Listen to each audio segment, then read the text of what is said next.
What's going on, everybody? Paul here, coming at you with a crypto review. This time we'll be taking a look at the Komodo project.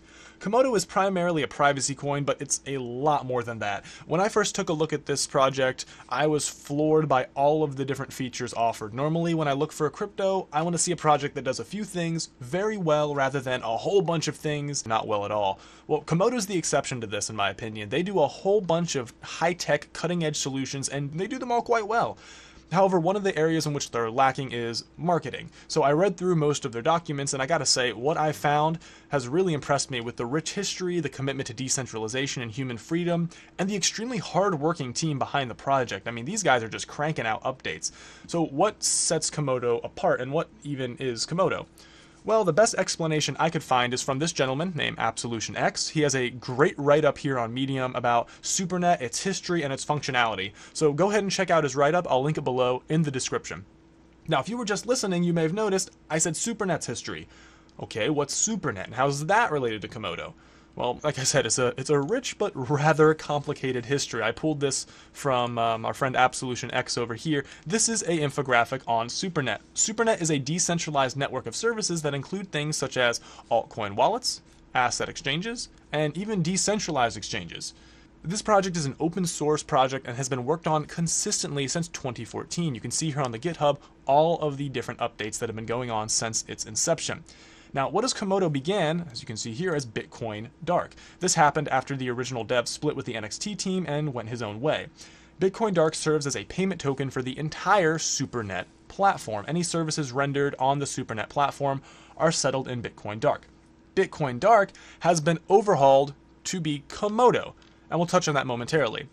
More on SuperNet though, one of the best things I found about them is they have what's called the Barter Decks. This is a decentralized exchange that has been utilizing atomic swaps for a long while now. You can see here Komodo themselves at the top of the page have about 25,000 atomic swaps under their belt, which is extremely impressive. In my opinion, the entire team here are technological savants. They're doing amazing work and just really putting in the labor necessary to have these decentralized systems become a reality. Now, with that in mind, defining SuperNet was perhaps the most difficult part of this entire video. Not only is a lot of the information, personal history between various development teams, as Absolution X explores in his article, but the technology is still extremely young, as in less than 6 years old.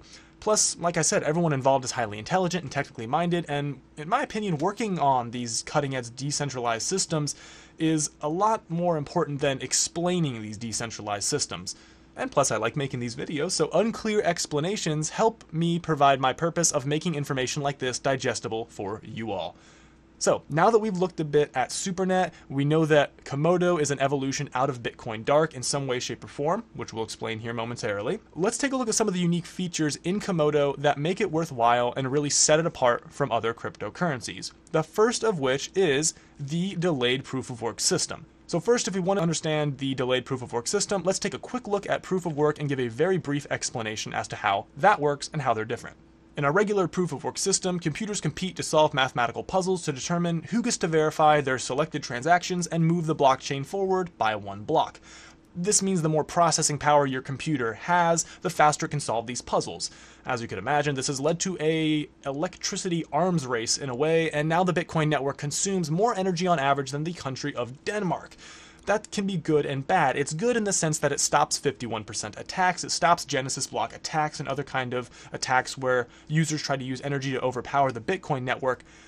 But there's only so much energy to go around on Earth, and Denmark is a sizable nation, so this is a lot of energy going to support the Bitcoin network. Other networks can't use that much energy, there's only so much to go around. Enter delayed proof of work. The delayed proof of work solves this problem by securing its own network with the energy used to mine the Bitcoin network.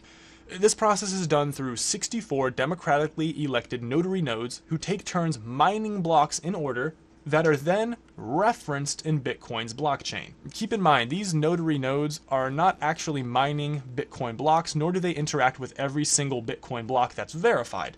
There are miners that move the Komodo blockchain forward independently of the Bitcoin blockchain. Rather, these notary nodes simply compress all the transactions that occur on the Komodo blockchain in a given time into a simple Bitcoin transaction, which you can see here. The Bitcoin transaction is considered, quote, notarized data by the Komodo blockchain and is used as a reference point for the history of the Komodo blockchain.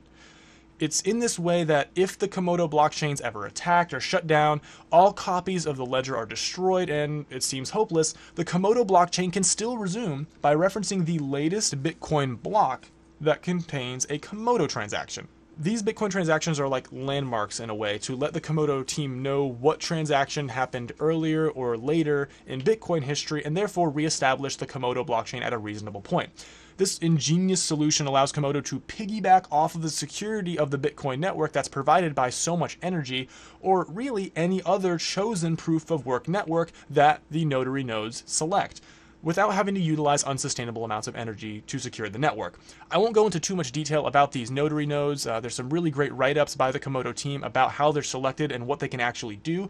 It's a bit technical, but there are legitimate limitations placed on these nodes to make sure they can't do any kind of centralized damage because it is a point of centralization, but they address it quite well. Next, we have privacy. Komodo is actually a fork of Zcash, which is a fork of Bitcoin. I'll explain why all this happens. Zcash is a fork of Bitcoin that updated the Bitcoin protocol using ZK snarks to allow for anonymous transactions that are much more effective for personal security. This was a huge improvement in terms of privacy that heavily improves on the original concept of Bitcoin, which, as time goes on, is becoming less anonymous. Bitcoin transactions can now be more or less tracked. Enter Zcash. Now, Komodo has in turn forked Zcash, meaning that the Komodo team is further improving the security and privacy applications available in Zcash. One further security improvement is the Jumbler, which mixes existing Komodo tokens with other Komodo tokens, and this ensures that they're untraceable. It's kind of like a dollar. When you go into a bank, let's say you have a dollar and you don't feel comfortable with it for whatever reason, and you want to trade it for a dollar of equal value. Well, you do that, and now you have a new serial number. This serial number lets you know where this dollar's been, where it was created, and its transaction history.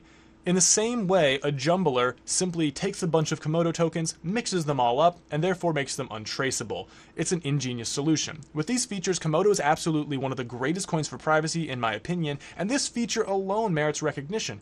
However, taken in conjunction with the revolutionary delayed proof of work system, and now we're starting to see the real potential for Komodo moving forward. And we'll wrap this up perhaps with my favorite feature of Komodo, the Decentralized ICO. Here's the GitHub of Komodo, by the way, all the work that's been going on by head dev JL777. The Decentralized ICOs. Monets seeks to be the first decentralized ICO on the Komodo platform, although there's been a bit of a delay. Now, we spoke briefly about SuperNet's Barter Decks system and how it allows for decentralized exchanges of assets, atomic swaps, and all those cool things. This process is completely anonymous. And Komodo's expanded this technology to allow for not only anonymous transactions, but also for decentralized anonymous ICOs, or DICOs, DICOs. Projects can use the Komodo blockchain's starter kit, as you can see here, blockchain starter kit. They can use that to easily configure functionality to specifically account for the respective project's needs. They can tweak the project to essentially have whatever parameters they want within the Komodo ecosystem. This makes ICOs easy, anonymous, and accessible. In my opinion, ideas should not be filtered through the lens of government and regulators, but rather should be tested in the fires of the marketplace. If an individual views a project as worthwhile for an investment, then in my opinion, no other individual, entity, or institution should have the power over that person's free will, and this is exactly what Komodo seeks to institute. They seek to deliver just that, an open marketplace in which projects can succeed or fail on their own merit. Using this system, projects that launch on the Komodo platform can seamlessly use Komodo's technology for decentralized token sales, exchanges of assets, or even use, as you can see here, the Komodo delayed proof of work system to secure their blockchain in its infancy. This is critical. Historically, we have seen young projects crushed by 51% or Genesis block attacks, either through nefarious actors or people taking the law into their own hands. This type of security is revolutionary for young projects. Top this off with the airtight security, with the anonymity, decentralized capabilities, project incubation capacity, and everything else that we've talked about in the Komodo project and SuperNet. And in my opinion, we're looking at what could be one of the biggest projects in the coming decade. It's really impressive. They put in a lot of legwork. You can see the Monets ICO here, a little bit about Monets through their white paper. I'll link it all below in the description as well. As I mentioned in the beginning of this video, one of Komodo's biggest issues right now is taking these cutting-edge concepts that we've discussed here and simplifying their value proposition for average investor consumption. It's the biggest hurdle they have, given the technological capacity they have.